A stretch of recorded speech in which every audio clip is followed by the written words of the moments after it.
जहाँ कबूतरों का सरपरस्त एक बाज हो, वहाँ न चुप रहेंगे हम, कहेंगे हाँ कहेंगे हम, कि हमारा हक हमें जनाब चाहिए। जहाँ कबूतरों का सरपरस्त एक बाज हो, वहाँ न चुप रहेंगे हम, कहेंगे हम, कि हमारा हक हमें जनाब चाहिए। घिरे हैं हम सवाल से, हमें जवाब चाहिए। घिरे हैं हम सवाल से, हमें जवाब चाहिए। जवाब दर सवाल है कि इनकलाब चाहिए। जवाब दर सवाल है कि इनकलाब चाहिए। इनकलाब जिंदाबाद जिंदाबाद इनकलाब। जहाँ कबूतरों का सरपरस्त एक बाज हो, वहाँ न चुप रहेंगे हम, कहेंगे हाँ कहेंगे। हमारा हक हमें जनाब चाहिए। नमस्कार साथियों। इन्हीं जहाँ कबूतरों का सरपरस्त एक बाज हो, वहाँ न चुप रहेंगे हम, कहेंगे कि हमारा हक हमें जनाब चाहिए। जी हाँ, बिल्कुल उत्तराखंड में यही हालात है। जहाँ कबूतरों का सरपरस्त एक बाज हो, हम अपने जो यहाँ पर जो हालात हैं, मौजूदा हालात हैं, उन हालातों में ये जनगीत की ये लाइनें बिल्कुल सटीक बैठती हैं कि आप कहें तो किससे कहें। आखिर जो अन्याय हो रहा है, जो पीक एंड चूज हो रहा है, व्यवस्था को ताक में रखते हुए जो मोनोपोली हो रही है, नीति और मानकों को ताक में रखते हुए जो पीक एंड चूज की नीति अपनाई जा रही है, उन मामलों में, उस ऐसे हालातों में हम न्याय की अपेक्षा कहें तो किससे कहें। क्योंकि विधानसभा जो जहाँ की विधान का एक उद्गम स्रोत है, वहाँ तमाम संवैधानिक व्यवस्थाओं की को तार तार हुआ है। और सरकार हो या अधीनस्थ सेवा चयन आयोग हो या लोक सेवा आयोग हो, सब की टॉप टू बॉटम सारी मिली भगत हो रही है। और सारे जिनके जो हक हैं, हकों पर कुठाराघात किया जा रहा है। जो हमारे जिस राज्य की प्राप्ति के लिए हमने अपने सब कुछ दांव में लगाकर सड़कों पर संघर्ष किया, और जिस उद्देश्य को लेकर राज्य प्राप्ति के आंदोलन में हम लोगों ने शिरकत करी, आज उस राज्य के जब इतने सालों बाद ये हालात हैं, तो ऐसे में यही बातें आती हैं कि अपनी बात कहें तो किससे कहें। तो सम्मानित साथियों, वो हालात क्या हैं, ऐसी नौबत क्या आई है, उन सब बातों पर आज मैं आप सबके सामने पूरे जन जन की भावनाओं से आप सबको लोगों को अवगत कराना चाहता हूँ। और इस बात को लेकर जो एक हम लोगों का एक नज़रिया है, क्योंकि रामपुर तिराहा कांड में 1994 में राज्य प्राप्ति के लिए हम भी मौत से रूबरू हुआ था। वो बात हमारे संगे साथी कई शहीदों ने वहाँ पर शहादत दी थी, और वो बात अलग है कि हम आज जिंदा हैं और वो हमारे संगे साथी शहीद ऊपर हैं। क्या स्थितियां हैं आज की डेट में। राज्य गठन के बाद से लेकर आज तक के जो मेन शहीदों का सपना, अगर हम कहें तो शहीदों का सपना, आज दो अभी दो उत्तराखंड राज्य दो, आवाज़ दो हम एक हैं। आवाज़ दो हम एक हैं कि जिस नारे की ताकत के बल पर हमने इस राज्य को हासिल किया, उस राज्य में आज दो अभी दो उत्तराखंड का नारा तो सफल साकार हो गया, लेकिन आवाज़ दो हम एक हैं का नारा धरातल से विलुप्त हो गया। और आज ज़रूरत है जो ये पीक एंड चूज संवैधानिक व्यवस्थाओं को ओवरटेक करते हुए, उनको नज़रअंदाज करते हुए जो पीक एंड चूज की नीति अपनाई जा रही है, उसके लिए प्रति जवाबदेही, संवैधानिक व्यवस्थाओं के प्रति जवाबदेही के लिए शहीदों के सपने के रूप में आवाज़ जो हम एक हैं के नारे को धरातल पर साकार करने की है। जो अब सबसे बड़ी जो घड़ी आ रही है आगामी 12 फरवरी को उत्तराखंड लोक सेवा आयोग द्वारा आगामी 12 फरवरी को पटवारी लेखपाल की पुनः कराई जा रही है परीक्षा की घड़ी जैसे जैसे नज़दीक आ रही है, मन में अज्ञात अनहोनी की आशंकाएं हिलोरे मार रही है। यूँ तो आयोग द्वारा गोपनीयता और पारदर्शिता के साथ परीक्षा के आयोजन की तैयारी पूरी करने के दावे किए जा रहे हैं,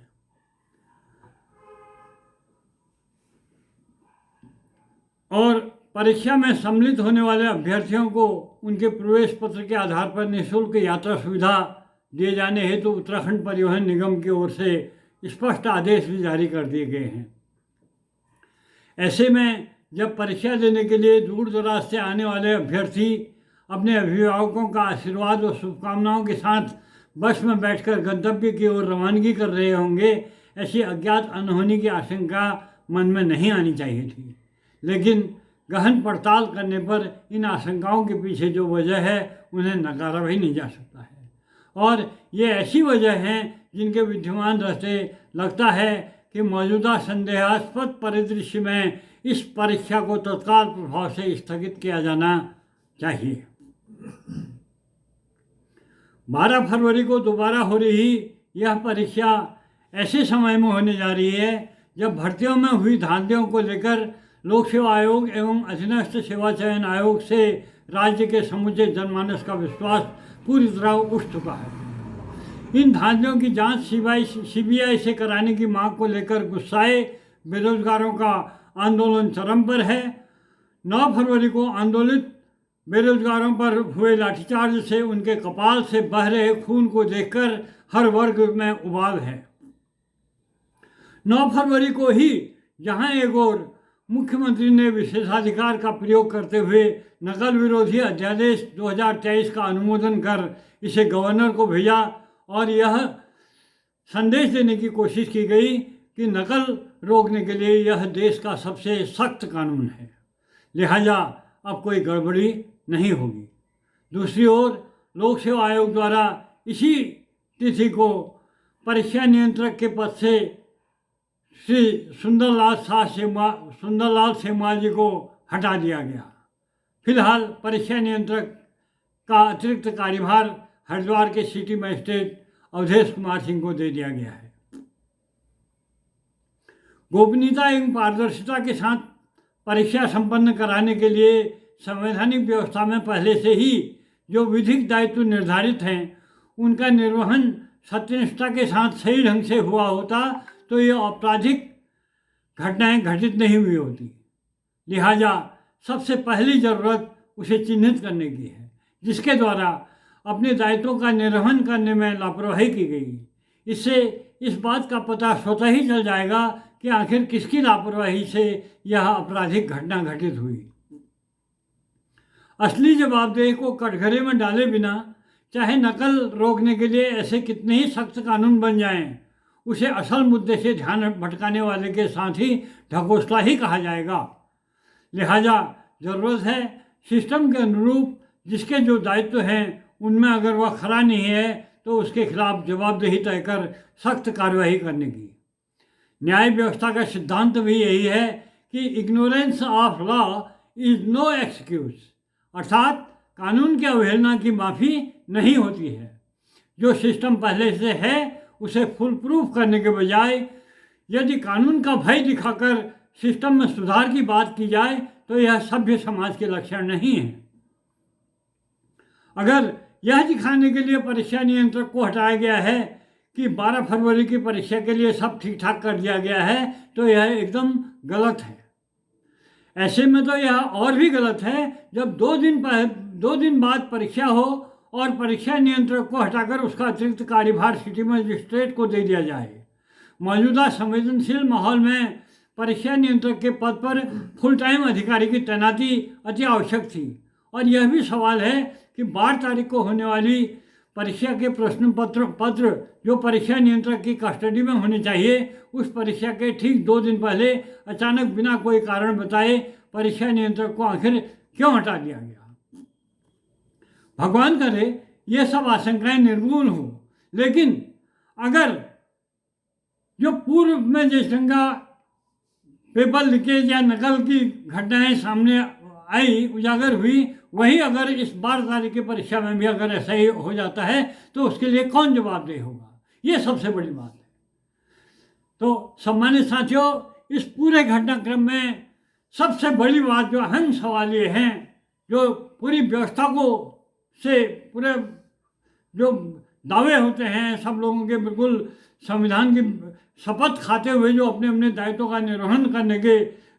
शपथ लेते हैं, वो शपथ सारी सबकी झूठी साबित हो रही है। ये पटवारी और लेखपाल की परीक्षा सबसे पहले यूं तो ये अधीनस्थ सेवा चयन आयोग का पद था,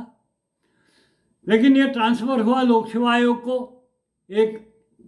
अधिसूचना के जरिए सरकार द्वारा इसे लोक सेवा आयोग को ट्रांसफर किया गया और आयोग में 8 जनवरी को पटवारी की भर्ती की परीक्षा आयोजित हुई, लेकिन और उसके 2-3 दिन बाद ही उस परीक्षा में पेपर लीक का मामला पूरी तरह भंडाफोड़ हो गया, उसका पूरा खुलासा हुआ। यूँ तो खुलासा हुआ 2-3 दिन परीक्षा, 8 जनवरी को परीक्षा आयोजित होने के 2-3 दिन बाद उसका खुलासा हुआ कि पेपर लीक हो गया है। लेकिन ये हकीकत है, ये वास्तविकता ये है कि आयोग की जानकारी में यह बात थी, पहले से ही थी कि ये परीक्षा का पेपर जो लीक होने की सूचना आयोग को पहले से ही थी। पहले से ही ये सूचना होने के बावजूद 8 जनवरी को ये परीक्षा क्यों करवाई गई, यह एक सवाल है। और 8 जनवरी को ये सूचना, ये जानकारी होने के बावजूद जिस संख्या 8 जनवरी को ये परीक्षा कराई गई, उसके बाद इसका भंडाफोड़ हुआ और उसके बाद अब 8 जनवरी के बाद अब ये 12 फरवरी को पुनः पूरे जब ऐसे माहौल में जब पूरे उत्तराखंड में उबाल है, बेरोजगारों पर लाठियाँ भाई जा रही, उनके कपाल से खून बह रहा है और सब तार हो चुके हैं व्यवस्थाओं को प्रति जवाबदेही के सवाल को लेकर, सब चुप हैं। ऐसे माहौल में ये एक बड़ा सवाल है कि 8 जनवरी को जब ये परीक्षा का पटवारी भर्ती का परीक्षा का पेपर लीक हो गया था, उसकी सूचना उसके ठीक इतने दिन बाद ही 12 फरवरी को यह परीक्षा दोबारा कराने के लिए आयोग या सरकार क्यों आमादा है। क्योंकि जो 8 जनवरी में जो पेपर लीक हुआ था, वो पेपर लीक के मामले में आप सब लोग की जानकारी में है, आए दिन गिरफ्तारियां हो रही हैं, आए दिन सस्पेंड हो रहे हैं, टर्मिनेट हो रहे हैं, जांच हो रही है, तमाम बातें तरह हो रही है, नकल विरोधी अध्यादेश लाने की बातें हो रही हैं, तमाम बातें हो रही हैं। और लेकिन 8 जनवरी का जो पेपर लीक वाली बात है, वो जो क्वेश्चन बैंक लीक हुआ है, और क्वेश्चन बैंक जो लीक हुआ है, जो परीक्षा के आयोजन के लिए जो एक्सपर्ट होते हैं उनके द्वारा जो अपने अपने स्तर से जो पेपर दिए जाते हैं, उनको सबको सम्मिलित करके एक क्वेश्चन बैंक होता है, तो वो क्वेश्चन बैंक ही पूरा का पूरा लीक हुआ है। लीक हुआ तो अब आज सी के समाचार पत्रों में, मीडिया में पूरी बात का खुलासा हुआ है कि 56 लोगों को, ऐसे नकलची जो अभ्यर्थी हैं 56 लोगों के पास वो क्वेश्चन बैंक के गया है और उन 56 लोगों को नोटिस भेजा गया है आयोग द्वारा। ये बड़े हैरतअंगेज बात है कि जो क्वेश्चन बैंक लीक हुआ है, आयोग ये मान के कैसे चल रहा है कि वो सिर्फ और सिर्फ 56 लोगों के पास ही गया होगा और 56 के अलावा किसी के पास नहीं गया होगा। क्योंकि उसी क्वेश्चन बैंक में से ही ये 12 फरवरी को जो परीक्षा आयोजित हो रही है, उस परीक्षा में भी जो पेपर आएगा वो भी उसी क्वेश्चन बैंक से आना है जो कि लीक हो चुका है। वो बात अलग है कि वो 56 लोगों के पास ही तक ही है ये दावे किए जा रहे हैं, लेकिन ये इस बात की क्या गारंटी है कि वो 56 के अलावा और किसी के पास नहीं गया होगा। जब वो क्वेश्चन बैंक को करोड़ लाखों की में बेचा जा रहा है, और उसमें सौदेबाजी हुई है, तो उसके तार कहाँ कहाँ तक गए हैं, कितने सफ़ेद पोस्ट उसमें अभी नकाब बेनकाब होने हैं, ऐसे में ये क्या गारंटी है कि उस क्वेश्चन बैंक में से ही का और जगह से कहीं लीक नहीं हुआ होगा। और फिर वो 56 के पास भी तो नोटिस ही तो गया है, वो क्वेश्चन बैंक तो उनके पास है। अब उनके मोबाइल में ना हो, मोबाइल से आपने वो कर लिया हो, लेकिन उसका मैनुअल भी तो हो सकता है,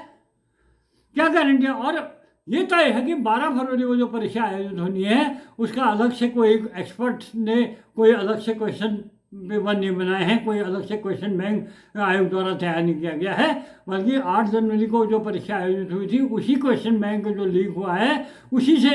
ये 12 फरवरी की परीक्षा में भी उसी क्वेश्चन बैंक में से क्वेश्चन आने हैं, पेपर बनना है। तो ये एक बहुत बड़ी हास्यास्पद और हैरतअंगेज बात है कि इतनी सामान्य सी बात को सबके आंखों में धूल झोंक के ये मैसेज दिया जा रहा है कि इस परीक्षा को हम फुल प्रूफ कराएंगे और इसमें कोई गड़बड़ी नहीं होगी। नकल ज़्यादा ऐसा आया जा रहा है कि अब कोई नकल होगी तो हम उसको टांग देंगे, उसके लिए इतना कठोर हमने कानून बना दिया है। क्या जो क्वेश्चन बैंक पहले से ही लीक हुआ है, उसी क्वेश्चन बैंक में से जब ये परीक्षा के लिए पेपर आने हैं, तो ये किससे बात कर रहे हैं, आप किसको मजाक बना रहे हैं, ये एक बहुत बड़ी बात है। ऐसे माहौल में शहीदों का सपना क्या था, शहीदों का सपना, शहीदों के सपने की बात पूरा करने की बात करते हैं। शहीदों का सपना यही तो था कि रोजगार, मूल रूप से रोजगार, जिस रोजगार के लिए ही यहाँ के जल जंगल जमीन की बातें, कि यहाँ की जवानी और यहाँ की पानी कहीं बाहर न जाए, यहाँ के लोगों को रोजगार मिले, यही तो मूल अवधारणा यही थी रोजगार। और इसी रोजगार पर के आस पर आपने तो बेरोजगारों के आस पर तुषारापात करते हुए पिक एंड चूज की नीति अपनाई जा रही है। लाखों में उसके सौदे हो रहे हैं, करोड़पति के, टॉप टू बॉटम, हर ऊपर से नीचे लेवल तक। अभी इसमें किस कहाँ ये पेपर लीक हुआ है और किस के लोग इसमें के पास तक पहुंचा है, ये तो तय है। जिस ढंग से उसी 12 तारीख को ही, 8 तारीख को पेपर लीक होने के बाद जिस ढंग से 12 तारीख फरवरी को पुनः इस परीक्षा को आयोजित कराने के लिए हर कोई आमादा है, सारी आशंकाओं को दरकिनार करते हुए, उससे तो बहुत बड़ी आशंकाएं होना स्वाभाविक है। तो सम्मानित, मैं सभी प्रदेशवासियों से इस बात की अपील करना चाहूँगा कि ऐसे माहौल में सब राज्य आंदोलन की तर्ज पर अपनी अपनी भूमिका निभाने के लिए तैयार हो जाए। अब ये जो हमारी आशंकाएं हैं, शहीदों के सपने के रूप में आवाज़ दो हम एक हैं के नारे को धरातल पर साकार करने के मूल उद्देश्य से गठित उत्तराखंड कार्मिक एकता मंच जवाबदेही के सवाल को लेकर मुखर है, और विकास के लिए जवाबदेही हेतु तो चितई स्थित गोलजू के मंदिर में फरियाद भी लगाई गई थी, और पूरे राज्य में गंगोत्री के जल कलश के साथ एकता यात्रा निकाली थी, रामपुर तिराहा स्थित शहीद स्थल तक, अल्मोड़ा स्थित चितई गोलजू के मंदिर से। विकास में बाधक हड़ताल के कारणों की समीक्षा तो हुई, लेकिन जवाबदेही के सवाल पर सब चुप हैं। और उसी चितई गोलजू के मंदिर में एक बार जो जागर लगी थी, उस जागर में गोलजू के डगरिया ने ये बात कही थी कि विकास के लिए जवाबदेही हेतु जो फरियाद इस मंदिर में लगी है, वो फरियाद को अगर तत्काल पूरी नहीं हुई तो इस राज्य में उथल पुथल हो जाएगी। आज मुझे पुनः गोलजू के उन वचनों का स्मरण कराते हुए पूरे सरकार को, सबको, हर पक्ष को, जिम्मेदार पक्ष को मैं आगाह करना चाहता हूँ कि वर्तमान जो माहौल है वो, उसमें यूँ तो 3 बार मुख्यमंत्री उस गोलजू के वचनों के जो आगाह किया था उथल पुथल की, उसके बाद इस राज्य में काफ़ी उथल पुथल पहले ही हो चुकी है, लेकिन अब पुनः जो ये हालात हुए हैं, हमारे नौनिहालों के रोजगार मांगने पर हमारे नौनिहालों पर जिस ढंग से लाठियाँ मारी जा रही है, उनके कपालों से खून बह रहा है, उस खून को नज़रअंदाज करते हुए आप द्वारा पुनः ऐसे आशंक जहाँ पर ऐसा संदेह है, वो संदेहास्पद माहौल में पुनः इस परीक्षा को कराने के लिए आप आमादा हैं। तो ऐसे में पुनः हमें सबका ध्यान उस गोलजू के डगरिया द्वारा जो आगाह किया गया था उथल पुथल के लिए, उसकी ओर सबका ध्यान आकृष्ट करते हुए ये कहना चाहूँगा कि सब अपनी अपनी भूमिका को निभाने के लिए तैयार हो जाएं। सम्मानित साथियों, ये तो यूँ तो इस पूरी अपनी आशंकाओं को, अपने इन पूरे फैक्ट एंड फिगर को हम राज्य सरकार के समक्ष ले जाते, वो एक ज्ञापन बनाता, लेकिन किससे कहें? उत्तराखंड कार्मिक एकता मंच की ओर से मैं पूरा एक ज्ञापन बनाऊँ, लेकिन अब दिल टूट गया है साथियों। ये देख लिया है हमने कि टॉप टू बॉटम सब गलत है, और ऐसे में ही यही बात आती है कि जहाँ कबूतरों का सरपरस्त एक बाज हो, वहाँ न चुप रहेंगे हम, कहेंगे हम, कहेंगे हम। किससे कहें? ऐसे में सिर्फ और सिर्फ जन, लोकतंत्र में जन सर्वोपरि है, उस जन जन के बीच में ही अपनी इस बात को पहुंचाने का संकल्प लेते हुए हम ये सबसे एकजुट होने की अपील करते हैं, और शहीदों के